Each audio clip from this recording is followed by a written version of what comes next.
ಬನ್ನಿ ಸ್ನೇಹಿತರೆ, ನಮ್ಮ ನಮಸ್ತೆ ಹಿಂದೂಸ್ತಾನ್ ಮೈಸೂರಿಂದಿನ ಎಪಿಸೋಡ್ಗೆ ಎಲ್ಲರಿಗೂ ಸ್ವಾಗತ ಸುಸ್ವಾಗತ. ನೋಡಿ, ಇಂದಿನ ಸಬ್ಜೆಕ್ಟು ಬಹಳ ಇಂಟ್ರೆಸ್ಟಿಂಗ್ ಸಬ್ಜೆಕ್ಟು. ನಮಗೆ ಏನು ಅಂತಂದರೆ ಆಳವಾಗಿ ವಿಶ್ಲೇಷಣೆ ಮಾಡಬೇಕು. ಆಳವಾಗಿ ವಿಶ್ಲೇಷಣೆ ಮಾಡಿದ್ರೆ ಮೇಲ್ನೋಟಕ್ಕೆ ಏನು ತಪ್ಪು ಅಂತ ಕಾಣುತ್ತೆ ಅದೆಲ್ಲ ಸರಿ ಅಂತ ಕಾಣ್ತವೆ. ಯಾವುದು ಸರಿ ಅಂತ ಕಂಡಿರುತ್ತೆ ಅದು ತಪ್ಪಾಗಿ ಕಾಣುತ್ತೆ. ಅದು ಆ ಥರದ್ದು ಒಂದು ವಿಷಯ ಇದು. ಏನು ಅಂತಂದರೆ ಕರ್ನಾಟಕದಲ್ಲಿ ಗಣಿ ಧಣಿ ಅಂತ ಹೇಳ್ತೀವಿ. ಗಣಿ ಧಣಿ ಅಂತಂದರೆ ಜನಾರ್ದನ ರೆಡ್ಡಿ ಅವರು. ಜನಾರ್ದನ ರೆಡ್ಡಿ ಅಂದರೆ ಬಳ್ಳಾರಿಯಿಂದ ಬರ್ತಾರೆ. ಬಳ್ಳಾರಿನಲ್ಲವರು ಶಾಸಕರಾಗಿ ಎಲೆಕ್ಟ್ ಆಗ್ತಾರೆ, ಮಿನಿಸ್ಟ್ರ್ ಆಗಿರ್ತಾರೆ ಬಿ ಜೆ ಪಿನಲ್ಲಿ. ಸುಷ್ಮಾ ಸ್ವರಾಜ್ ಕಾಲದ ಸುಷ್ಮಾ ಸ್ವರಾಜ್ ಕೇಂದ್ರದಲ್ಲಿ ಮಂತ್ರಿ ಆಗಿರ್ತಾರೆ ವಾಜಪೇಯಿ ಕ್ಯಾಬಿನೆಟಲ್ಲಿ.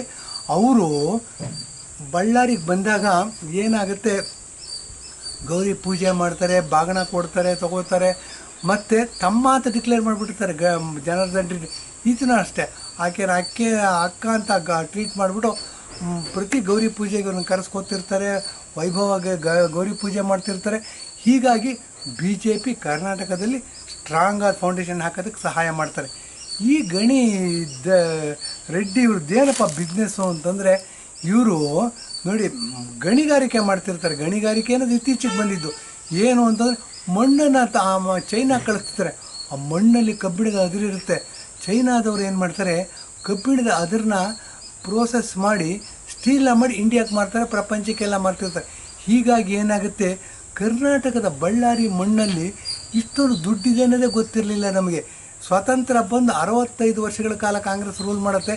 ಇವ್ರಿಗೆ ಎಲ್ಲಿ ದುಡ್ಡಿದೆ, ಎಲ್ಲಿ ದುಡ್ಡಿಲ್ಲ, ಎಲ್ಲಿ ಸಂಸ್ಕೃತಿ ಇದೆ, ಎಲ್ಲಿ ಸಂಸ್ಕಾರ ಇದೆ, ಎಲ್ಲಿ ಧರ್ಮ ಇದೆ, ಇವೆಲ್ಲ ಗೊತ್ತೇ ಇಲ್ಲ ರೀ. ಏನೋ ಹುಚ್ಚು ಮುಂಡೆ ಮದುವೆಯಲ್ಲಿ ಉಂಡೋನೆ ಜಾಣ ಅಂತ 65 ವರ್ಷ ರೂಲ್ ಮಾಡಿಬಿಟ್ರು.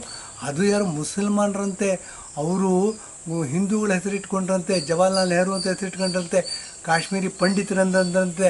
ಅವರು 47ನೇ ಇಸ್ವಿಯಿಂದ ಹಿಡಿದು 64ನೇ ಇಸ್ವಿವರೆಗೂ ಪ್ರಧಾನಮಂತ್ರಿ ಆಗಿದ್ದರಂತೆ.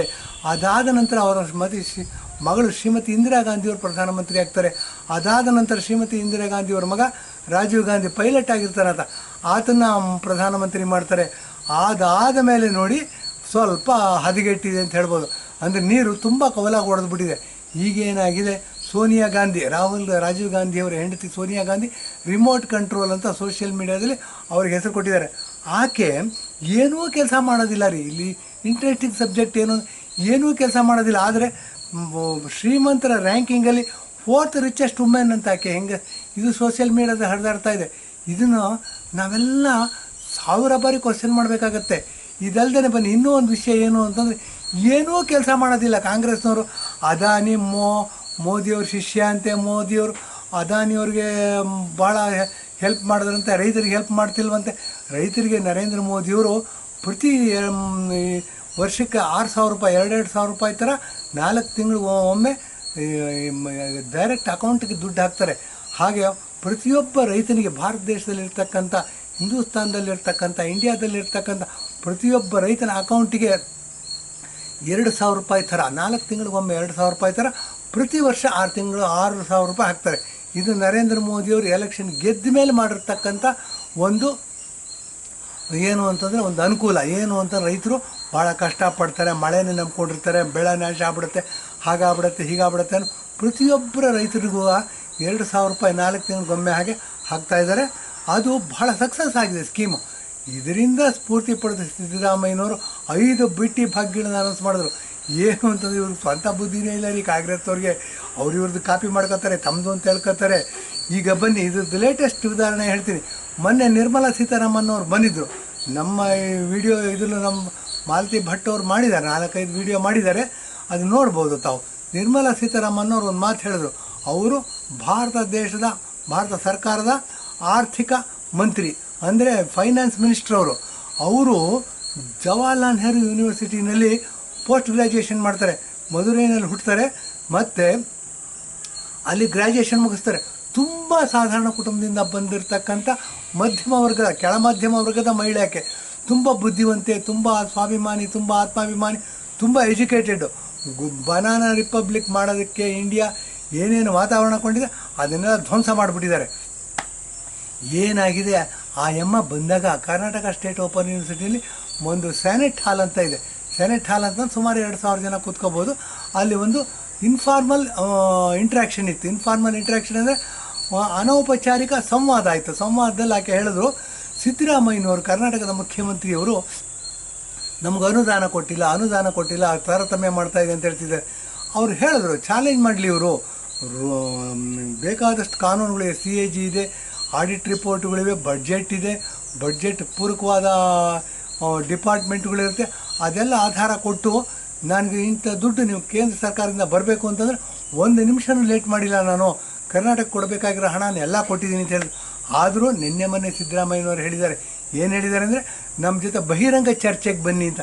ವಿತ್ತಂಡವಾದ ರೀ, ಒಬ್ಬ ಚೀಫ್ ಮಿನಿಸ್ಟ್ರು ದುಡ್ಡು ಬೇಕು ಅಂತಂದರೆ ಬಹಿರಂಗ ಚರ್ಚೆಯಲ್ಲಿ ಅಲ್ಲ ರೀ ಆಗಬೇಕಾಗಿರೋ, ಬಹಿರಂಗ ಚರ್ಚೆಯಲ್ಲಿ ಆಗಬೇಕಾಗಿರೋದು ಬೇಕಾದಷ್ಟು ವಿಷಯಗಳಿವೆ. ಸಿದ್ದರಾಮಯ್ಯನವ್ರಿಗೆ ಗೊತ್ತಿಲ್ಲ, ನಾವು ನಮಸ್ತೆ ಹಿಂದೂಸ್ತಾನ ಮುಖಾಂತರ ಹೇಳ್ತೀವಿ ಏನೇನು ಬಹಿರಂಗ ಚರ್ಚೆ ಮಾಡಬೇಕು ಅಂತ ಅಂದ್ಬಿಟ್ಟು. CAA ಮಾಡ್ಬೋದು, ಆರ್ಟಿಕಲ್ 370 ಮಾಡ್ಬೋದು, ಪಾಕಿಸ್ತಾನನ ಕಮ್ಯುನಲ್ ಆಧಾರದ ಮೇಲೆ ಡಿವೈಡ್ ಮಾಡಿದ್ದು ತಪ್ಪೋ ಸರಿನೋ ಇದ್ರ ಬಗ್ಗೆ ಬಹಿರಂಗ ಚರ್ಚೆ ಮಾಡ್ಬೋದು. ಆದರೆ ರಾಜ್ಯ ಸರ್ಕಾರ ಕೇಂದ್ರ ಸರ್ಕಾರದಿಂದ ದುಡ್ಡು ಬೇಕು ಅಂತಂದರೆ ಬಹಿರಂಗ ಚರ್ಚೆಯಲ್ಲಿ ತೀರ್ಮಾನ ಆಗಲ್ಲ ರೀ. ನೀವು ಆಡಿಟ್ ಇದ್ದಾರೆ, CAG ಇದೆ, ನೀವು ಬೇಕಾದಷ್ಟು ಪೂರಕವಾದ ಅಂಶಗಳಿವೆ, ಲೆಟ್ರ್ ಬರೀರಿ, ಕೊಡ್ತಾರೆ ದುಡ್ಡು. ಕೊಡಬೇಕಾಗಿರೋ ದುಡ್ಡು 1 ರೂಪಾಯಿನೂ ಕೇಂದ್ರ ಸರ್ಕಾರ ಡಿಲೇ ಮಾಡಿಲ್ಲ ಅಂತ ಹೇಳ್ತಾರೆ.